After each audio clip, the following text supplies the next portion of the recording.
nouvel équipement municipal se devait de porter les noms de deux personnalités d'exception qui rappellent les valeurs fondamentales de la République, qui rappellent à nos enfants, à l'équipe éducative, la liberté de conscience et de fraternité.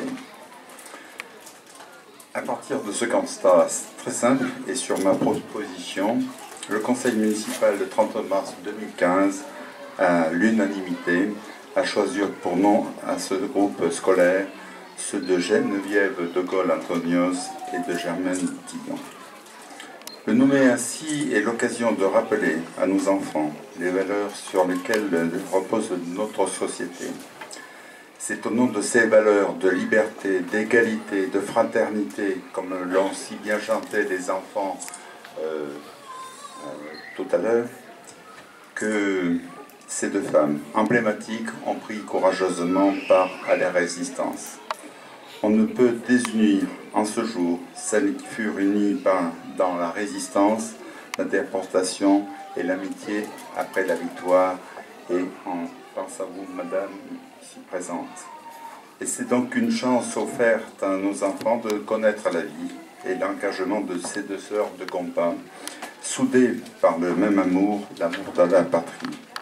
Être bref, c'est dire très simplement que ce moment ce soir est un moment heureux et un moment important.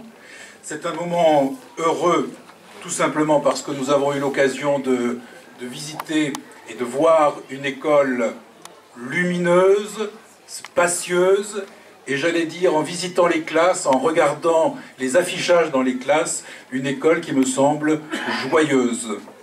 Alors, on le sait, pour apprendre, il faut être dans de bonnes conditions.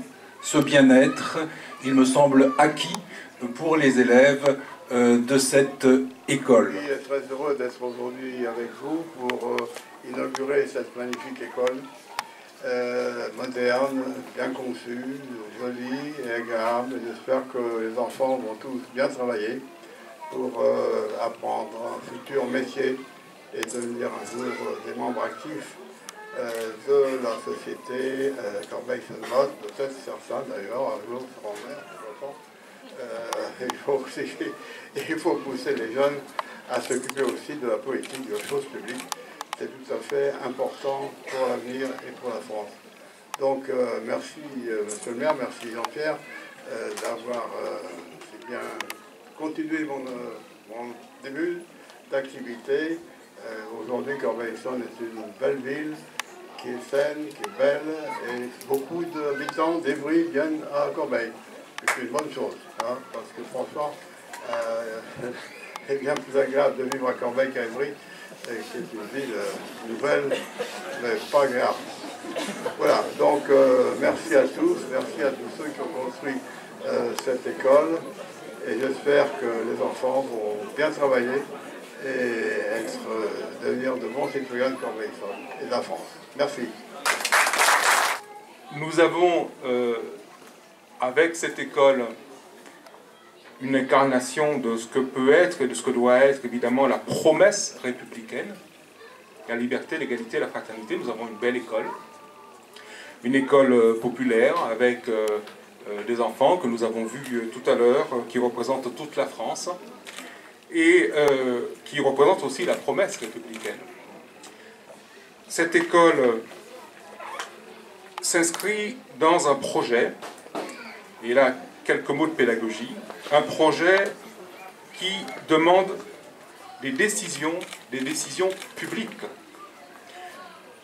Cette école vient du fait qu'il y a un certain nombre d'acteurs, le conseil municipal, l'État, les opérateurs, qui ont décidé d'accompagner depuis déjà plusieurs années le changement à Corbeil autour de ce que nous appelons le renouvellement, la rénovation urbaine. Et ce projet est dans ce projet global de Corbeil. Les Tarterets ont changé, la nacelle, et puis maintenant un nouveau quartier, la papeterie, qui fait en sorte que nous puissions ici, ensemble, l'État, la commune, offrir des services aux habitants, offrir du logement, offrir aussi, évidemment, de l'éducation pour les enfants.